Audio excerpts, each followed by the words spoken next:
Boa noite, estamos ao vivo começando o programa Bate-Papo Legal pelos Espaços Jurídicos.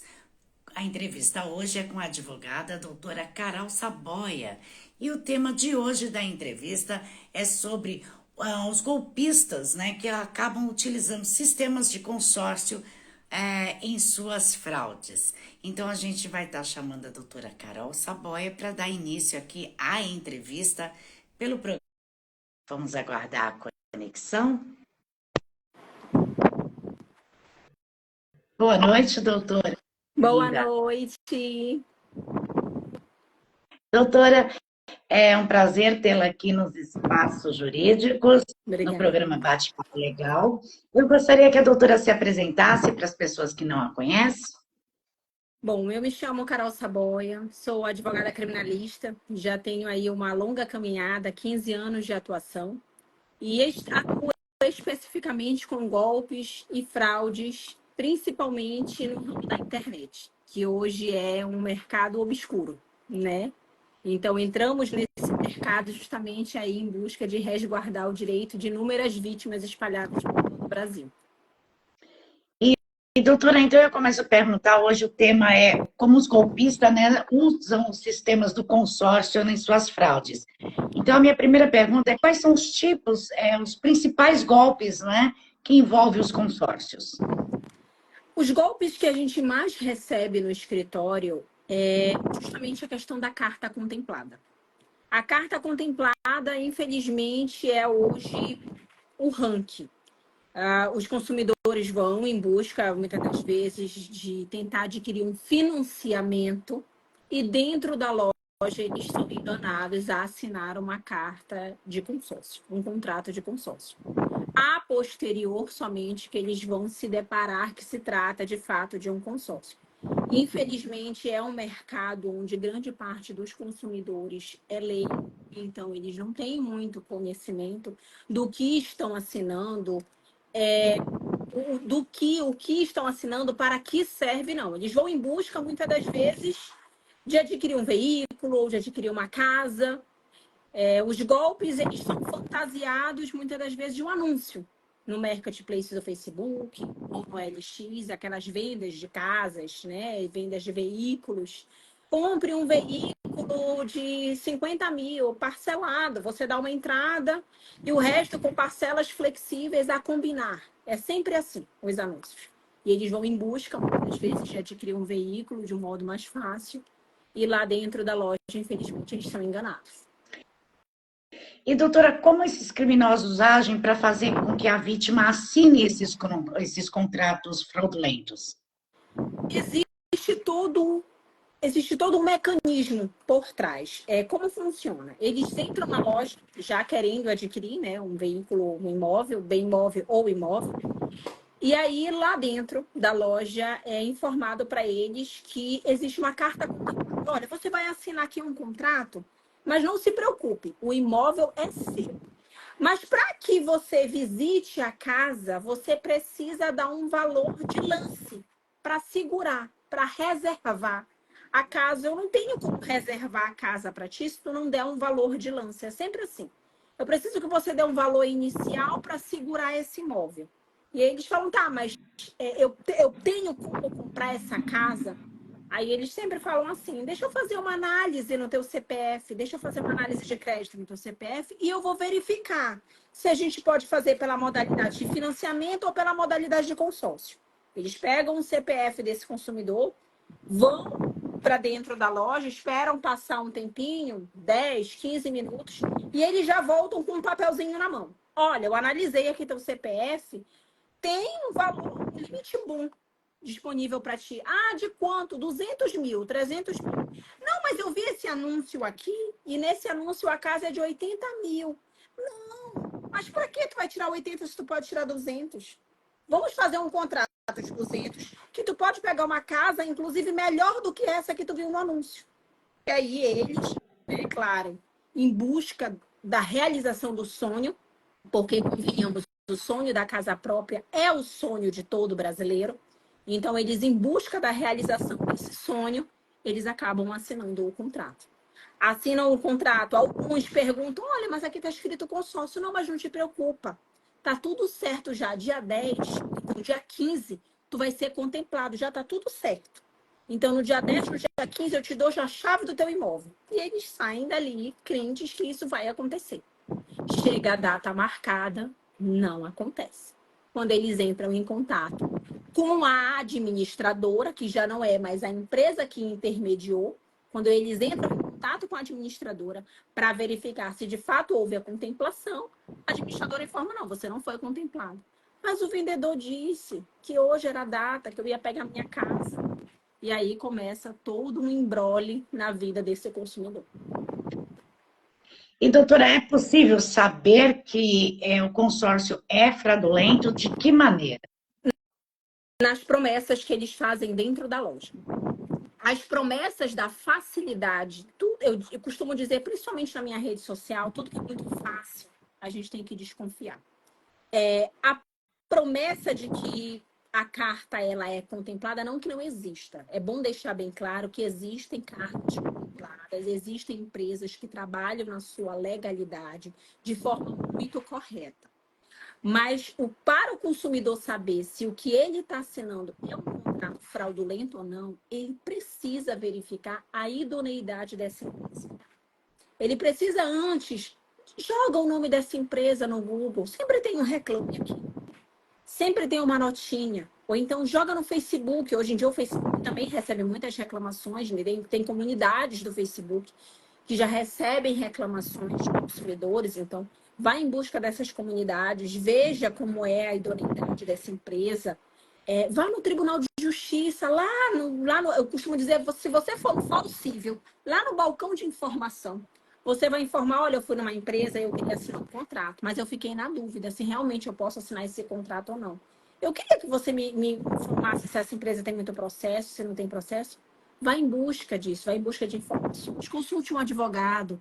Olha, doutor, eu fui numa empresa ali, só que essa empresa lá não é muito conhecida no mercado. Eu posso assinar esse contrato ou não? Peça para o advogado, inclusive, uma diligência. Doutor, o senhor pode me acompanhar lá na empresa? Tem advogados que trabalham só para diligências. Ele pode te acompanhar, ele pode verificar, ele pode estar contigo na hora da assinatura do contrato para te respaldar, para verificar se é ou não. Então, assim, o consumidor que é leigo e ele não tem condições de ir em busca de tudo isso, eu digo, você entrou na loja, começaram a te prometer muita coisa, acabou, para aí. Desconfia que tem problema. E quando a pessoa acaba caindo no golpe, quais são as providências a ser tomada a partir daí? A primeira coisa é o registro do boletim de ocorrência. É de suma importância o registro do boletim de ocorrência, porque aí a gente cai no golpe do estelionato. Então, para que ocorra um respaldo, né, jurídico, inclusive para o advogado buscar as vias legais, as vias judiciais, tanto na esfera civil como na esfera criminal, é muito importante o registro do boletim de ocorrência. Até para que a polícia também apure tudo o que vem acontecendo na região. Então, o boletim de ocorrência ele é bom tanto para questões de gráficos da polícia, para saber o que está acontecendo no seu estado, como também para amparar o consumidor. Agora, é muito importante um item. Esse boletim de ocorrência ele não pode ser feito na delegacia do consumidor. Ele tem que ser feito na delegacia de estelionato. Existem as delegacias especializadas para esse tipo de crime. Em todos os estados existe a delegacia de estelionato. Então, o consumidor ele precisa ir nessa delegacia e fazer esse registro, porque lá é uma delegacia especializada. Ele vai estar tratando com profissionais da polícia, mas que tratam única e exclusivamente desse tipo de crime. Então, é muito importante que não seja delegacia de bairro, que não seja delegacia comum, que seja uma delegacia de estelionato, para que ele possa ser amparado, para que ele possa ter um suporte administrativo da polícia. Posterior a isso, claro, que ele procure um advogado que possa acompanhá-lo, né, nos demais atos, porque na polícia ele vai resolver as questões criminais do estelionato. E ele precisa do advogado para resolver as questões civis, o ressarcimento dele, a devolução em dobro, em busca dos danos morais e materiais que ela tenha sofrido. A vítima ela consegue reaver esses valores, doutora? De que Consegue. maneira? Consegue. Esses valores ela consegue reaver e é de suma importância que a vítima ela não vai em busca única e exclusivamente do representante de consórcio. É muito importante que ela vá em busca também da administradora de consórcio. Tudo que o representante faz, ele faz e encaminha para a administradora. Então, é muito importante que a gente vá lá no topo da pirâmide. Então, a administradora de consórcio, ela centraliza tudo. É nela que nós temos que ir, que é o ponto central de tudo. E, claro, né, solicitar, apresentar para a administradora as provas cabíveis e solicitar para ela o que ela tiver. Aí a gente tem um mercado obscuro nesses contratos de consórcio. Existem algumas empresas que não trabalham na legalidade e existe falsificação de documentos que eles fazem, falsificam não só documentos como a assinatura do consumidor. Então a gente sempre pede que a administradora apresente os documentos que ela tem, né? Claro, apresentamos a prova do consumidor para a polícia e não há problema nenhum que a gente apresente para a administradora de consórcio, desde que já tenha sido apresentado para a polícia antes, porque já fica o registro para não ocorrer a perda ou extravio desses documentos, e que a administradora apresente o dela. É possível reaver esses valores, sim, desde que o consumidor esteja devidamente amparado, que ele guarde o seu contrato de consórcio direitinho, que ele guarde o comprovante de pagamento, seja por Pix, cartão de crédito. Ah, doutora, eu paguei em espécie. Então, peça o recibo. Se você efetuou, nem que seja 10 centavos, peça o recibo de tudo que você pagou. E, doutora, em casos da cota contemplada, é necessário levantar a empresa ou administradora para saber se não está caindo em um golpe? É necessário. É muito necessário fazer uma varredura nessas empresas, e aí é muito importante a presença de um advogado, que ele tenha um know-how, né, um conhecimento maior para isso, para que ele possa verificar tudo que essa empresa está fazendo e até onde, qual é o limite dele, até onde ele pode ir. Isso é muito importante, porque assim, como eu estou te falando, nem todas as empresas praticam isso. Já aconteceu de eu atender no meu escritório clientes que chegaram até mim: olha, doutora, eu quero ir em busca dos meus direitos, eu tenho aqui um contrato. Tá, mas você caiu no golpe do consórcio? Não, doutora, eu sabia que era consórcio, mas eu não fui contemplado. Não, então não é um golpe.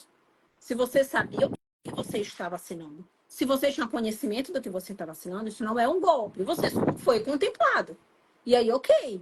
O consórcio, ele é um excelente mecanismo, desde que você procure empresas corretas para trabalhar.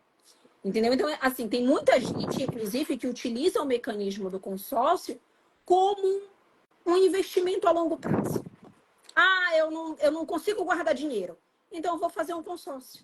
Que aí eu sou obrigado a ficar pagando todo mês, né? E é uma forma de eu estar investindo. Em algum momento eu vou ser contemplado. Se eu não for contemplado através do sorteio ou lance, uma hora a minha vez vai chegar. O meu tempo de pagamento vai findar e eu vou ganhar minha carta de crédito. E tá tudo bem até aí.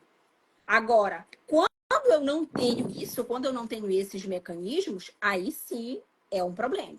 Então, você procurar fazer a varredura dessas cotas, você saber se a empresa, se um representante de consórcio está interligado a uma administradora que tem licença do Banco Central, isso é muito importante.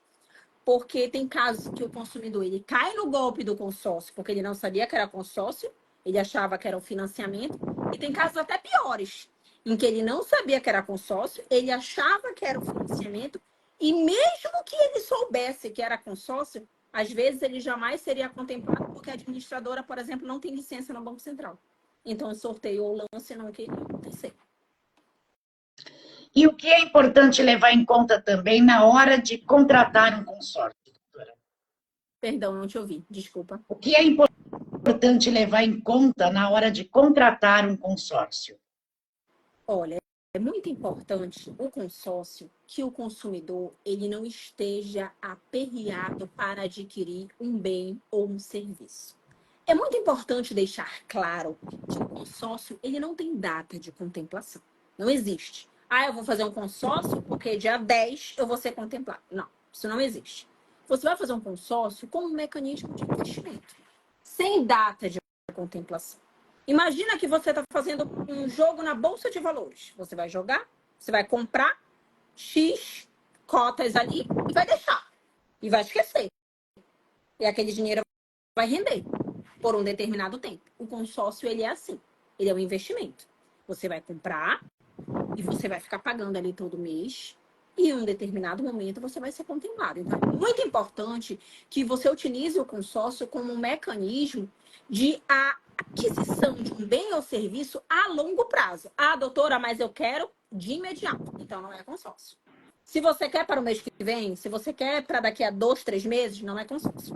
Procure outros mecanismos, procure financiamento, procure outras modalidades de parcelamento, que a depender da pessoa que vai te vender, existe a flexibilidade, o acordo amigável, mas o consórcio não. O consórcio você precisa ter muita maturidade, muito discernimento, que você está adquirindo aquilo para longo prazo. Então, é importantíssimo a consulta de um advogado no momento de fazer qualquer tipo de consórcio. É muito importante, porque assim, esse mercado hoje, infelizmente, ele é um mercado nichado. E como todo tipo de serviço que é muito nichado, a gente precisa ter cuidado.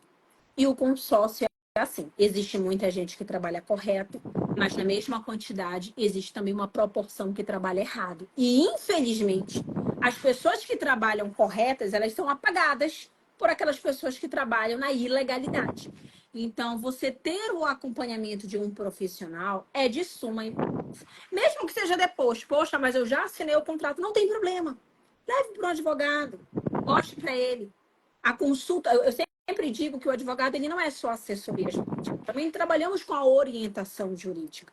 A consulta é para isso. Você não precisa pagar um profissional só porque você tem uma ação judicial. Não. O advogado ele é que nem um médico. Muitas das vezes eu não vou fazer uma cirurgia, mas eu vou no médico, nem que seja para me consultar, para ouvir uma opinião. E o advogado está aí para isso. Olha, doutor, eu assinei um contrato. Eu queria a sua opinião. Eu estou resguardada. Tem algum problema? Inclusive, eles trabalham, é sempre bom deixar claro, que no consórcio eles utilizam um mecanismo de 7 dias de desistência, que você pode desistir do contrato de consórcio e reaver o seu valor de volta. Porém, isso tem um adendo. Essa desistência ela não é só nos 7 dias. Você pode desistir desse contrato até o primeiro dia do sorteio ou do lance. Enquanto não ocorrer o primeiro dia do sorteio, é daqui a 30 dias. Então, você tem 30 dias para desistir do seu contrato e reaver o seu valor de volta. Enquanto não ocorrer o primeiro sorteio, você ainda pode rescindir seu contrato e reaver o seu valor de volta.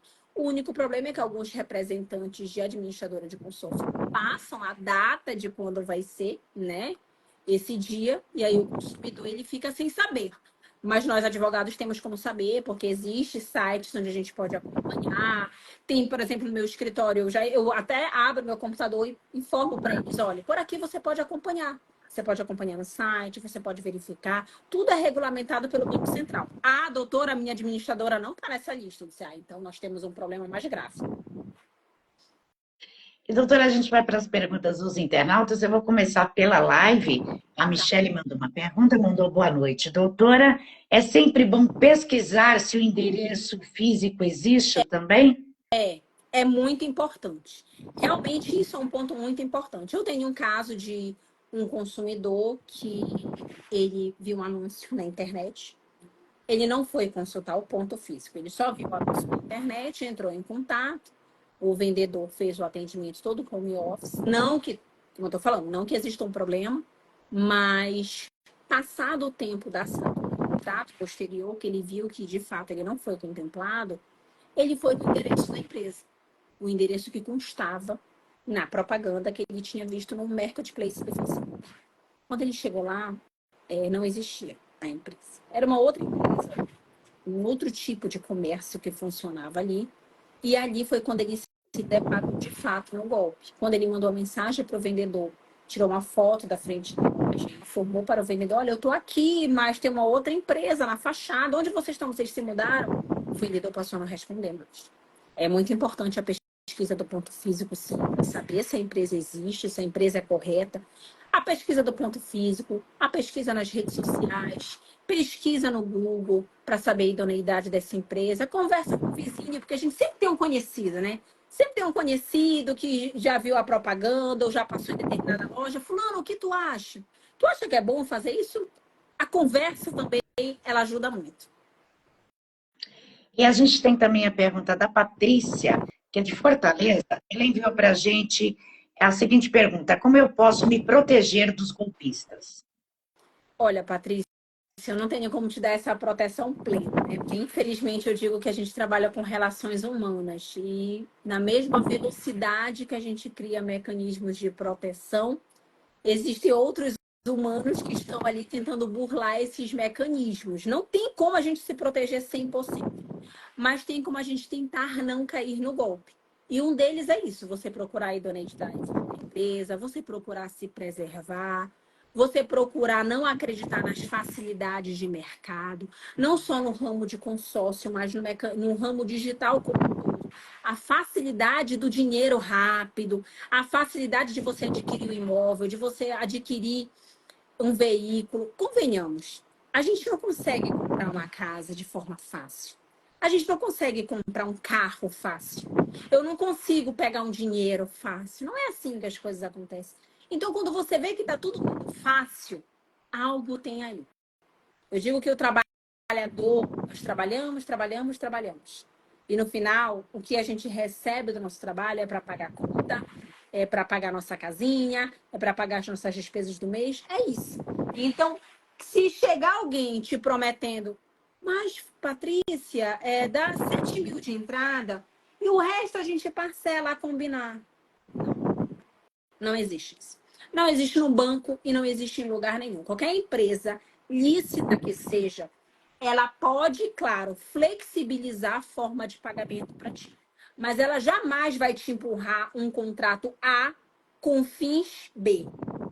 Se ela está fazendo isso, ela está burlando o sistema. E se ela está burlando o sistema, ela está ganhando algo com isso. E se ela está ganhando algo com isso, você está perdendo. E a gente tem a pergunta do Marco Antônio. Ele dá boa noite, doutora. Eu gostaria de saber quais os principais erros que podem ser evitados por nós, vítimas. Qual o nome dele? Marco Antônio? Marco Antônio, de São Boa Paulo. noite, Marco Antônio. Olha, os principais erros que podem ser evitados um deles, que é o principal: você não tratar por telefone. Nunca. Nunca trate por telefone. Procure ir até a empresa. Jamais feche qualquer tipo de contrato em um local que você tenha a possibilidade de se direcionar até lá. Se a empresa está situada na minha cidade, então eu vou lá.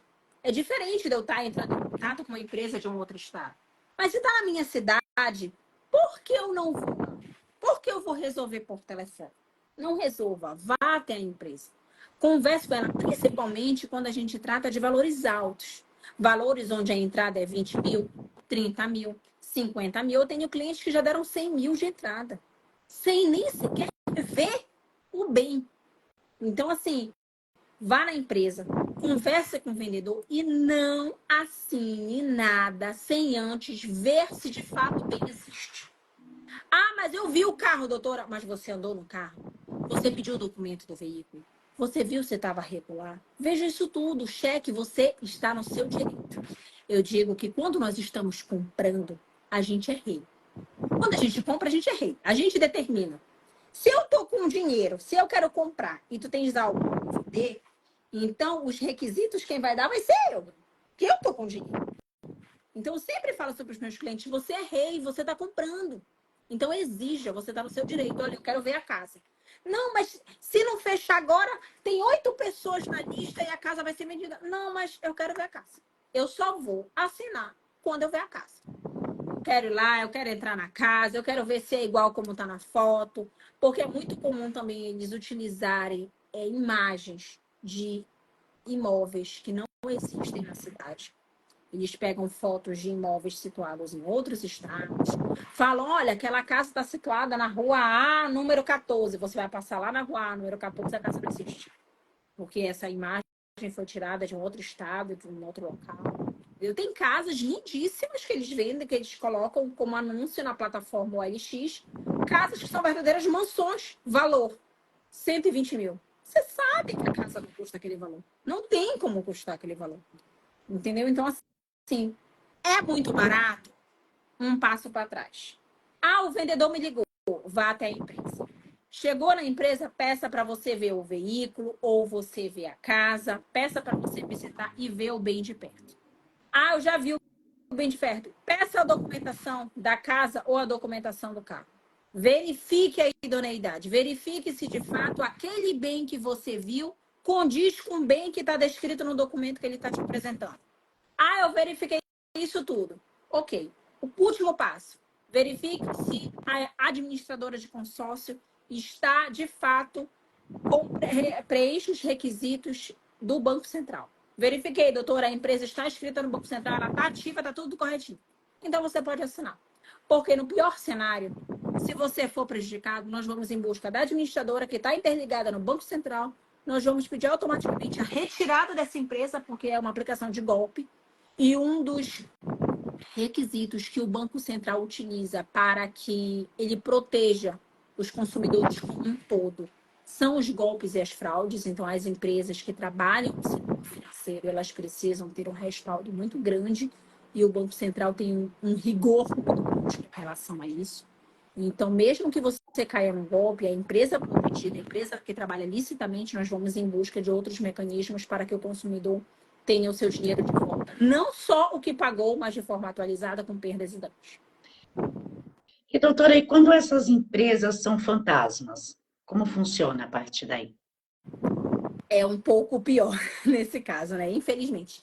Quando as empresas são fantasmas, elas mudam de domicílio muito rápido, não estão interligadas ao Banco Central, e aí nós temos um trabalho um pouco maior e corremos contra o tempo. Então, é muito importante que essas denúncias elas sejam feitas o mais rápido possível. A polícia hoje, graças a Deus, tem mecanismos muito rápidos para ir em busca dessas empresas. Hoje a polícia está muito avançada no mercado digital, né? A gente tem aí inúmeros mecanismos de ir em busca disso e a polícia consegue localizar o vendedor, onde o vendedor se encontra, a empresa estava no nome de quem, porque mesmo que seja uma empresa fantasma, precisou-se abrir um CNPJ. Então, se precisou-se abrir um CNPJ, eu vou em busca desse nome. Esse CNPJ foi aberto no nome de quem? Ah, foi aberto no nome da fulana. Então, vamos em busca da fulana. Ah, a fulana é uma laranja, a fulana não existe. Ok, se a fulana é uma laranja, a fulana não existe, vamos na Receita Federal. Vamos verificar quem foi que assinou o documento. Quem foi que deu entrada na documentação. Vamos na Secretaria de Finanças, vamos em busca de tudo. E a polícia faz tudo. E ela vai localizar. Por quê? É um ponto muito chave deixar claro que o golpista, se ele aplicou um golpe comigo hoje, ele não vai. Amanhã, ele está em outro local. Amanhã, ele está fazendo uma outra vítima. E assim sucessivamente. Então, o golpista, a empresa é fantasma, ela sumiu. Não, ela não sumiu. Ela não sumiu. Ela pode ter trocado de nome, mas ela não sumiu, porque a pessoa vive disso. Ela já aprendeu a ganhar dinheiro fácil. Então, ela não vai parar de fazer isso. É muito importante o registro do boletim de ocorrência, porque a polícia vai conseguir localizar. A Polícia Civil de todos os estados do nosso Brasil como um todo, né, tem as parcerias. Então, eles trabalham muito em parceria. A Polícia Civil de São Paulo trabalha em parceria com o Rio. A do Rio trabalha em parceria com a do Distrito Federal. Então, eles estão o tempo todo ali, né, se falando. E se está acontecendo um caso onde esse golpe está envolvendo o sistema financeiro como um todo, eu não resolvo só na Polícia Civil. Eu tenho a comunicação também da Polícia Federal. Porque quando eu afeto o Banco Central, eu afeto o sistema de finanças como um todo. Aí eu estou fazendo, infelizmente, vítimas em cadeia. Vítimas sucessivas. Diariamente, vítimas estão aparecendo. Então, é muito importante os grupos da internet, porque sempre que uma pessoa fala fui vítima de golpe da empresa X, aparece uma enxurrada de pessoas falando eu conheço a empresa, eu vi essa empresa abriu na minha cidade. E aí eles começam a se falar. E isso é o mecanismo, inclusive, de você sair obtendo informações para passar para a polícia.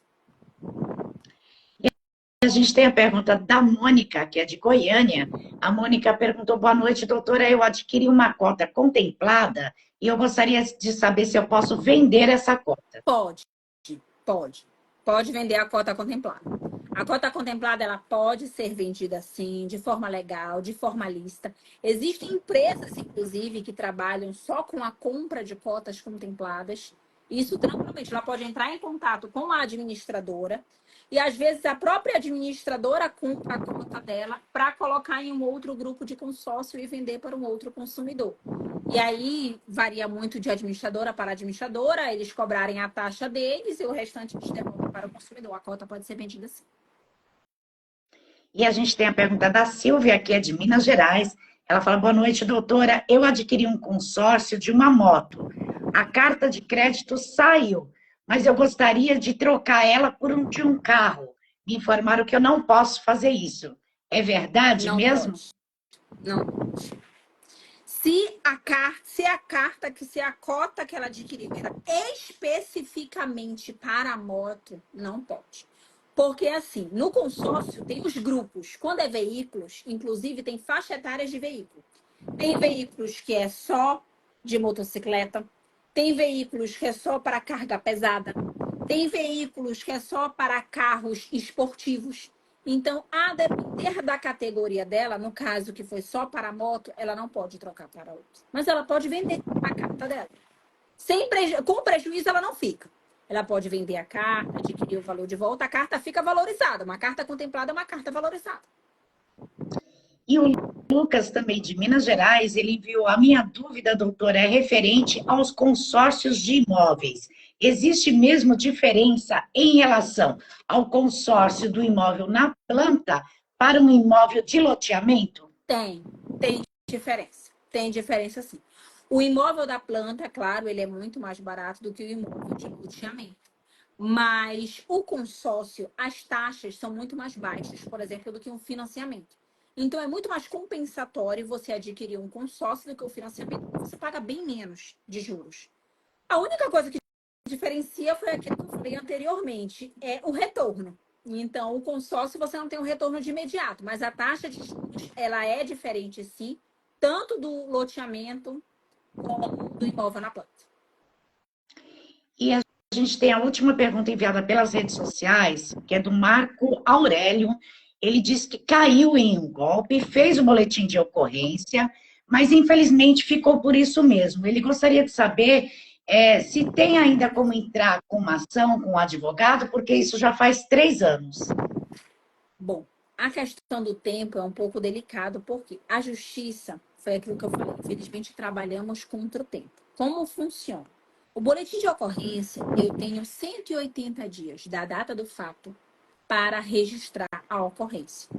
Doutora, o que é a data do fato? É muito importante deixar claro que a data do fato não é a data em que eu assinei o meu contrato. Não. Eu posso assinar o contrato hoje e eu posso tomar conhecimento de que eu caí em um golpe 10, 20 dias depois. É do momento em que eu tomo conhecimento que eu caí num golpe, é que eu tenho ali a caracterização da data do fato. Então, daquele dia, eu começo a contar 180 dias para registrar o boletim de ocorrência, que é o prazo que eu tenho para o crime de estelionato. Esse registro ele precisa ser pactuado e ele precisa ser feito. Passou os 180 dias, você não pode mais registrar para fins criminais. Aí eu vou para outra esfera, que é a esfera civil. Na esfera civil, eu tenho prazo de 3 anos. 3 anos a contar do quê? Aí não é a contar da data do fato. Infelizmente, é a contar da assinatura do contrato. Então, se passou 3 anos, eu não tenho mais como reaver. Aí, infelizmente, passou muito tempo. Então, o que eu sempre digo para os meus clientes é: você não precisa esperar uma resposta da esfera criminal para você ir em busca da sua indenização, em busca do seu ressarcimento. Não.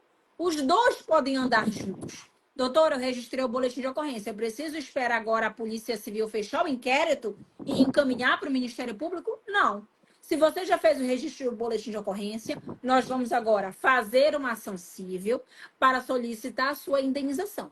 Se preenche todos os requisitos, nós já vamos ajuizar a ação civil e quando a ação civil estiver em andamento, nós vamos cobrar a celeridade da criminal.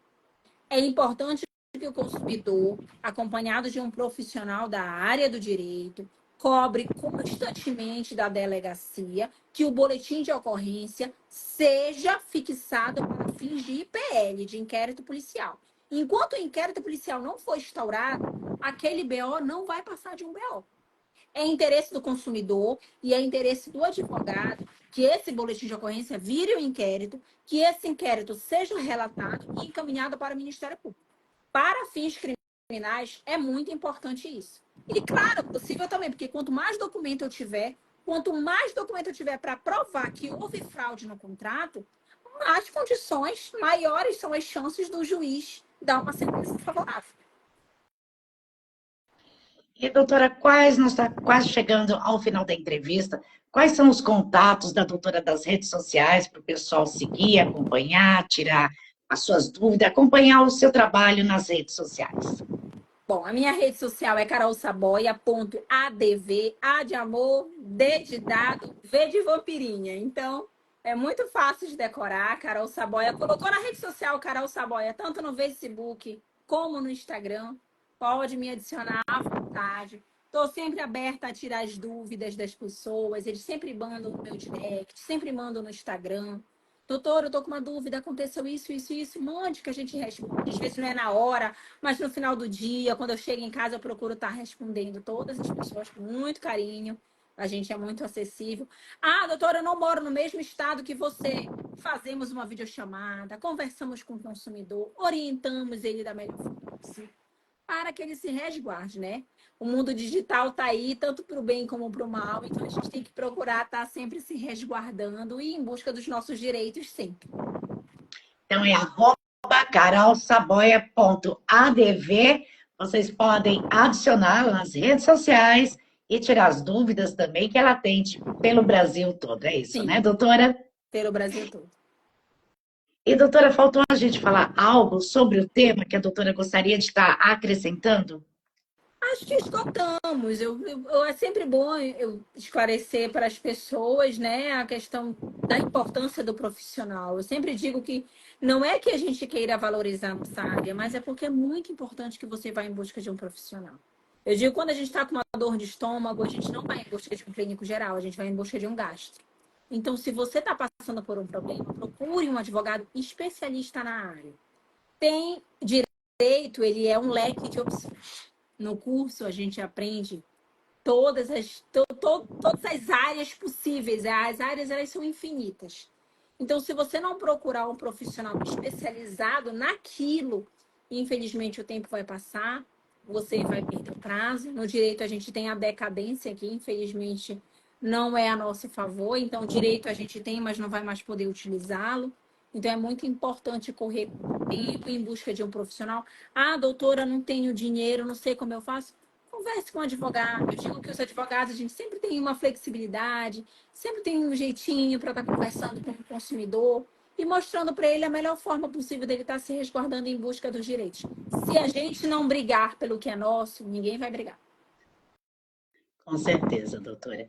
E a gente vai para o quadro Falando a Verdade, que é uma pergunta específica para a doutora. E a pergunta é: o que o direito representa para você? Ah, e o direito ele representa tudo na minha vida. Eu acho que eu não faria uma outra área se não fosse direito. Eu digo que qualquer coisa que acontece no meu dia a dia, eu procuro sempre estar incluindo o direito naquilo. Então, o direito ele me acompanha desde o meu acordar ao meu dormir. Tudo tem direito. Eu vou no supermercado, eu vou comprar um produto, eu estou ali numa relação de consumo. Eu estou em casa com meu marido, conversando. Ai, aconteceu uma briga. As relações conjugais fazem parte do mundo do direito. Eu estou no meu trabalho, meu Deus, eu me atrasei, meu patrão descontou as relações trabalhistas. Então, assim, o direito, ele está no nosso dia a dia. E se eu não fosse da área, eu acho que eu não faria outra coisa que não fosse isso. Ok, doutora. E a gente vai terminando o nosso programa Bate-Papo Legal hoje pelos espaços jurídicos com a doutora Carol Saboia. Então, para vocês que querem acompanhar o trabalho da doutora Carol, só seguir ela no Instagram, carolsaboia.adv. E qualquer dúvida, vocês podem também pedir e acompanhar o trabalho dela pelos espaços jurídicos, porque ela também faz parte dos espaçosjurídicos.com.br. Doutora, obrigada pela sua disponibilidade na nossa entrevista hoje. Espero vê-la novamente com um novo tema. Obrigada. É um carinho muito grande que eu tenho por vocês, pelo trabalho maravilhoso que vocês fazem, e foi um prazer enorme essa conversa maravilhosa. Obrigada, doutora. O programa Bate-Papo Legal vai ficando por aqui, agradecendo a todos que participaram pelas redes sociais, pelo chat, pelo grupo do Espaço Jurídicos e também na nossa live. O programa Bate-Papo vai ficando por aqui. Até o nosso próximo programa. Uma boa noite a todos. Boa noite, doutora. Boa noite.